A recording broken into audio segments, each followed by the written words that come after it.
ডেকোরেটরসের যে চেয়ার হয়, চেয়ার দিয়েই পুরোপুরি টোটাল যে মণ্ডপটা, ঠাকুর কিন্তু বসে রয়েছেন।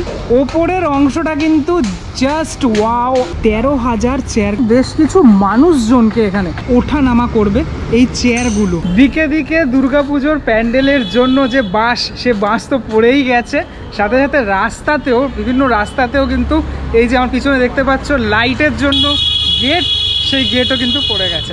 যাই হোক, সাউথ কলকাতা নাকি নর্থ কলকাতা, কোন কলকাতা দুর্গাপুজো দেখতে তুমি ভালোবাসো সেটা আমাকে কমেন্ট করে প্রথমেই জানিয়ে দিও। এখন আমি যেই জায়গাটাতে যাচ্ছি, মানে রয়েছি যেখানে, সেটা হচ্ছে কসবা এলাকা। ঠিক আছে, এখান থেকে আমি রয়েছি অ্যাকচুয়ালি অ্যাক্রোপলিসের সামনে।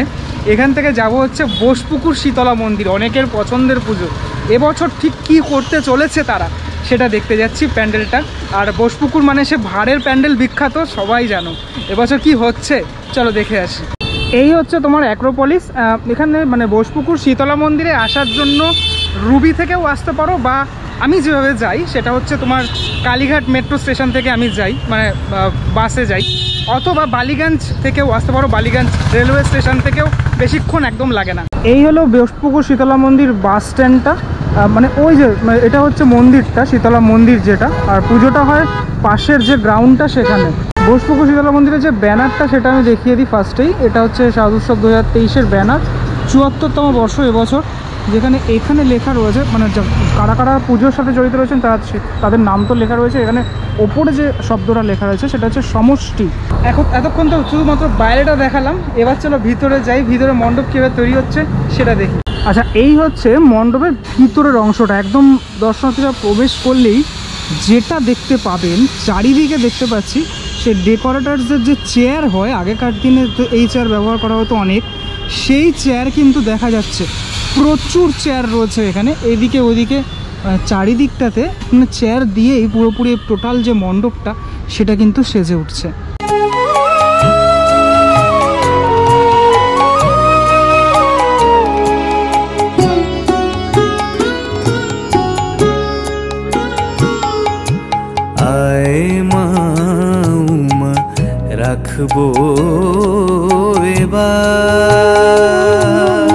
মণ্ডপের সাথে সাথে যে গেট দিয়ে দর্শনার্থীরা ঢুকবে সেই গেটটা ঠিক এমনটা রেডি করা হয়েছে।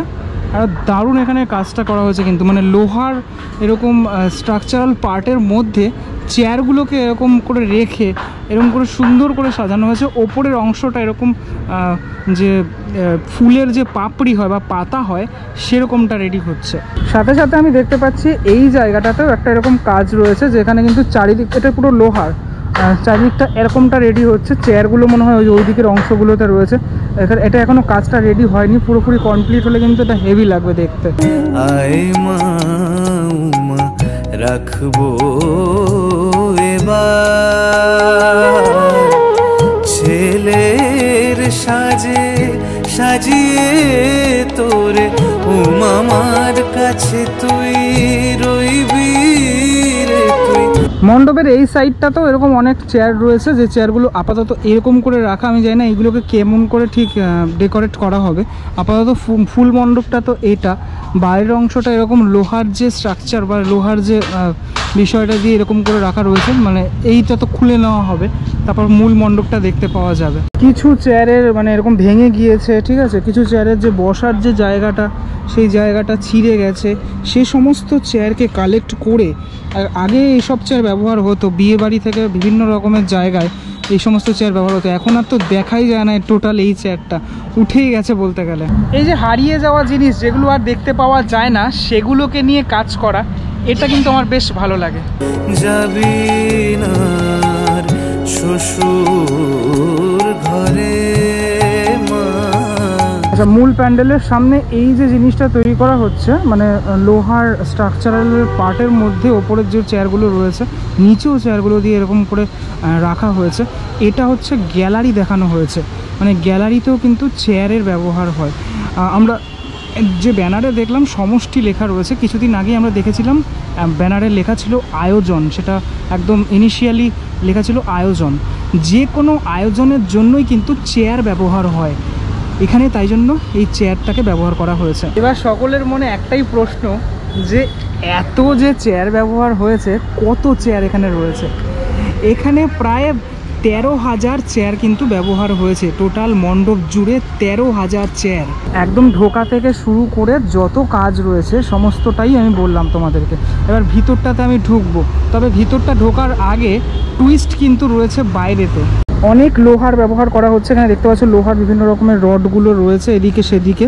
এই যে অংশটা আমি দেখালাম এর ভিতরে একটা এই যে চেয়ারগুলোর তলায় চাকা রয়েছে, এগুলো কিন্তু মুভ করবে, মানে এদিকে ওদিকে আসবে। ধীরে ধীরে আমি মণ্ডপের একদম সামনেটাতে চলে এসেছি। এখানে এরকম স্টেজের যে অংশটা, মানে যেখান থেকে মানুষজন প্রবেশ করবে, সেটাতে তো এখন বানানো হচ্ছে, তো আমাকে ওই দিক থেকে ঢুকতে হবে। রাখবো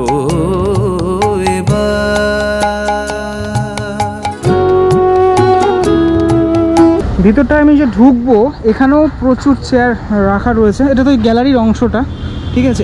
এই যে জায়গাটা, মানে যেটা আর কি বলা যেতে পারে ওয়ার্কশপ, ঠিক আছে। এখানে দেখো এই যে অংশটা দেখতে পাচ্ছ, এখানে আমি তোমাদেরকে একটুখানি ক্লিয়ার করে বলি, এটা কিন্তু মুভ হবে ভিতরে এবং বাইরের অংশটাতে।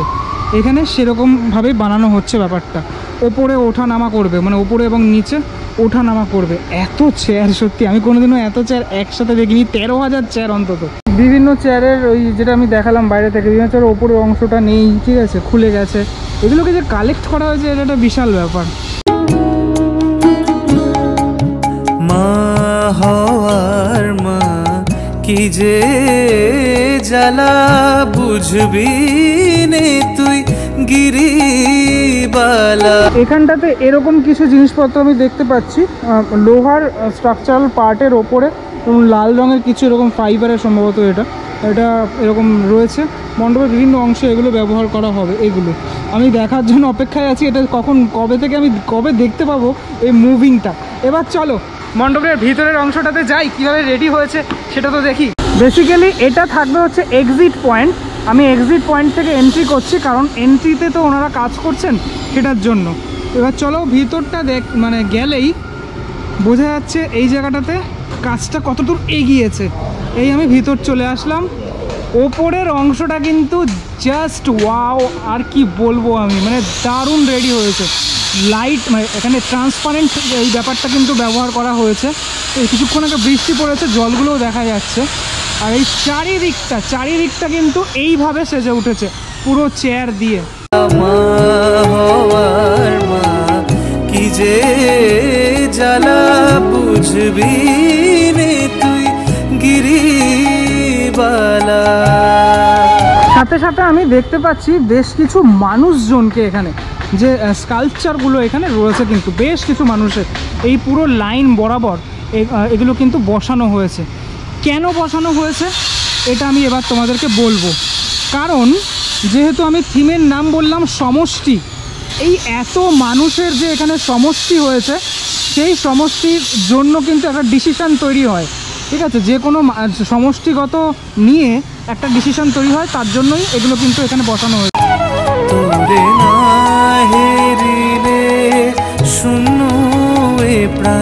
যেহেতু প্রথম নামটা ছিল, মানে একদম টিজারে আমরা দেখেছিলাম আয়োজনে চেয়ার ব্যবহার হয়।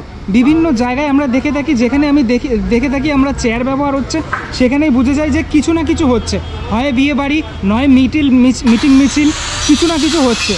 সেটার জন্যই কিন্তু পুরোপুরি চেয়ারের ব্যবহার এখানে করা। দারুণ লাগছে এখান থেকে দেখতে। এই ফ্রেমটা যদি তোমরা দেখো জাস্ট ওয়াও লাগছে, মানে এই নিচের এইগুলো কিন্তু পুরোপুরি লোহার, ঠিক আছে। ওপরে এই পার্টগুলো টোটালটাই কিন্তু লোহা দিয়ে তৈরি করা হয়েছে। তোরে না হেরিলে শূন্য এ প্রাণে। এবার তোমাদেরকে বলি এনারা কারা।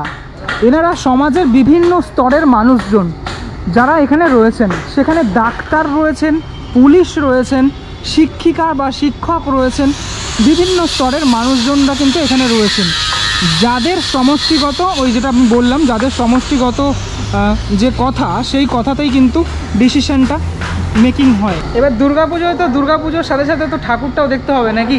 ঠাকুরটা এবার দেখাই তোমাদেরকে। কি অপরূপ ঠাকুরের যে রূপটা দেখো, অসাধারণ। এখন অবধি রং হয়নি, যদিও রংটা হলে কিন্তু জাস্ট নাইস লাগবে। এইখানে ঠাকুর কিন্তু বসে রয়েছেন, একটা মানে আলাদা রকমের একদম তৈরি করা হয়েছে ঠাকুরটাকে কিন্তু, ঠিক আছে। সামনের এই অংশটা, এই টোটাল ব্যাপারটা একদম দারুণভাবে তৈরি হচ্ছে। হাতগুলো পিছনের অংশটাতে রয়েছে মা দুর্গার। কি যে হাহাকার করে মা, আয় মা উমা রাখবো এবার। এবং ঠাকুর কিন্তু এখানে এরকম একটা সিংহাসনে কিন্তু বসে রয়েছেন, একদম রাজরানী রূপে কিন্তু দেখা যাচ্ছে মা দুর্গাকে এখানে।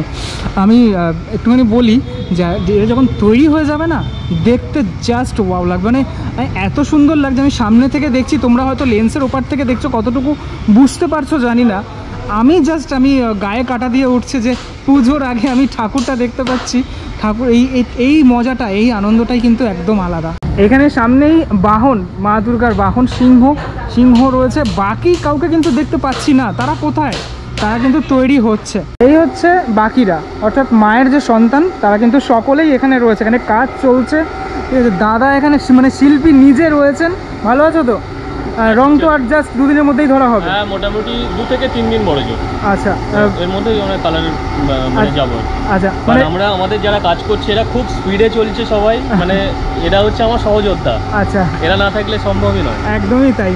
এই সকল শিল্পীরা মিলে কিন্তু একত্রিত কাজ করছেন। আর ওই ওয়েদারের জন্য যার জন্য লেট হচ্ছে। আমি একটুখানি তোমাদেরকে দেখাই কীভাবে টোটাল ব্যাপারটা কিন্তু রেডি হচ্ছে, কতটা সুন্দরভাবে।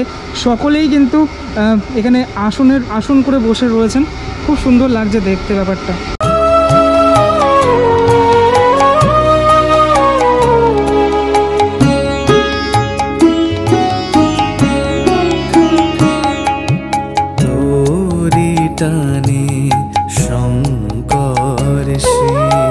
তাহলে এক ফ্রেমে তোমরা দেখে নিলে গণেশ, কার্তিক, লক্ষ্মী এবং সরস্বতীকে। চলো এবারে আবার যাওয়া যাক প্যান্ডেলের ভিতরে, বিস্তারিতভাবে দেখতে তো হবে। এত সুন্দর মণ্ডপ তৈরি হচ্ছে, ঠাকুরা এখানে কাজ করছেন। সত্যি পুজোর সময় কিন্তু একটা অনবদ্য ব্যাপার স্যাপার হতে চলেছে এখানে। আসবে নেমে জীব জগতে, আমি আনন্দেরই হাট বসাবো। আপাতত তো তোমাদেরকে এই ঠাকুরের যে পিছনের অংশটা, সেটা তো এরকমভাবে ঢাকা রয়েছে। এটা কাজের জন্য ঢাকা রয়েছে, রংটা করা হবে যার জন্য। যখন পুরোটা খোলা হয়ে যাবে না, তখন কিন্তু আরও ভালো লাগবে। আর একটা ব্যাপার বলি তোমাদেরকে, একটা জিনিস আমি যেটা জানতে পারলাম, এটার সামনের অংশটাতে এরকম আরও একটা এরকম খাঁচা মতো থাকবে, যেখানে ওঠা নামা করবে এই চেয়ারগুলো, ঠিক আছে। তখন কিন্তু দেখতে মানে ওটাই হচ্ছে সবথেকে বড় টুইস্ট। বাইরের এই জায়গাটাতে যেরকম ওঠানামা করবে, তেমনি ভিতরের এই অংশটাতেও কিন্তু ওঠানামা করবে। আনন্দেরই হাট বসাবো। পরপর দুটো চেয়ার বাদে একজনকে রাখা হয়েছে এখানে, ঠিক আছে। মানে এখানে ওই যেটা আমি বললাম, সমাজের বিভিন্ন স্তরের মানুষজন তারা কিন্তু এখানটাতে রয়েছেন। পুরো টোটাল মণ্ডপ জুড়েই এই বিষয়টা রয়েছে। এবার সবথেকে বড় প্রশ্ন হলো, বোসপুকুর শীতলা মন্দিরের এত সুন্দর ঠাকুর দেখালাম, এত সুন্দর প্যান্ডেল দেখালাম। তোমরা এর আগে অনেক প্যান্ডেল আমার চ্যানেলে দেখেছো। কবে ওপেনিং হবে, তাই তো? এটা জানার দরকার আছে তো। ওপেনিংটা সম্ভবত তৃতীয়াতে হতে পারে, ঠিক আছে। কেননা কিছু ব্যাপার থাকে তো, মুখ্যমন্ত্রী ওপেনিং করেন যেহেতু, যে টাইমিংয়ের ব্যাপার আছে। এইটা টোটালটা 60 ফুটের, এই যে হাইটটা রয়েছে এখানে, এই ভূমি থেকে টোটাল হাইটটা হচ্ছে 60 ফুট। আর এই ওপরে পুরোপুরি গোল, মানে অংশটা পুরোপুরি গোলের মধ্যে, একটা এরকম গোলের মধ্যেই আমরা পুরোপুরি এই ব্যাপারটাকে, এই চেয়ারের এই খেলাটা প্লাস এই মুভিং ব্যাপারটা আমরা দেখতে পাবো। নিরানন্দ ভূভারতে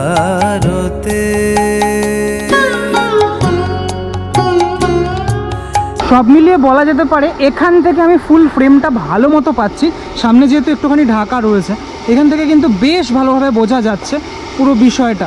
আর লাইটের তো কাজ থাকবেই, এই সামনের মাচাটা থাকবে না, তখন কিন্তু দারুণ লাগবে ফুল পরিণত অবস্থাতে। দেখবো বলে মা তোর লীলা,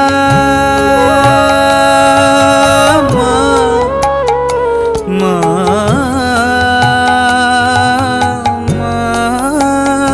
গো দেখবো বলে। তাহলে বোসপুকুর শীতলা মন্দিরের এই 13,000 চেয়ারের যে প্যান্ডেল, সেটা তোমাদের কেমন লাগলো সেটা কিন্তু আমাকে জানিও। অনেক খেলা আছে বাকি, ঠিক আছে। পুজোর সময় সেই খেলা দেখতে পাওয়া যাবে। এখন তো আমিও নিজেও দেখতে পাচ্ছি না, এই মুভিং ব্যাপারগুলো ওটা দেখার জন্য এক্সাইটেড রয়েছি। কেমন লাগলো ভিডিওটা জানিও আমাকে। এই এলাকা থেকে কারা কারা দেখছো সেটা আমাকে অবশ্যই জানিও। পরবর্তী ব্লগে দেখা হচ্ছে খুব শীঘ্রই। ততক্ষণের জন্য বিরতি নেবো এই সুন্দর ফ্রেম থেকে। চলো টাটা, আবার দেখা হচ্ছে পরে। ভালো থেকো সবাই। মা তোর লীলা হয়ে আছি পাষাণ শিলা, উমা কৈলাসে তুই ফিরবি নে তুই।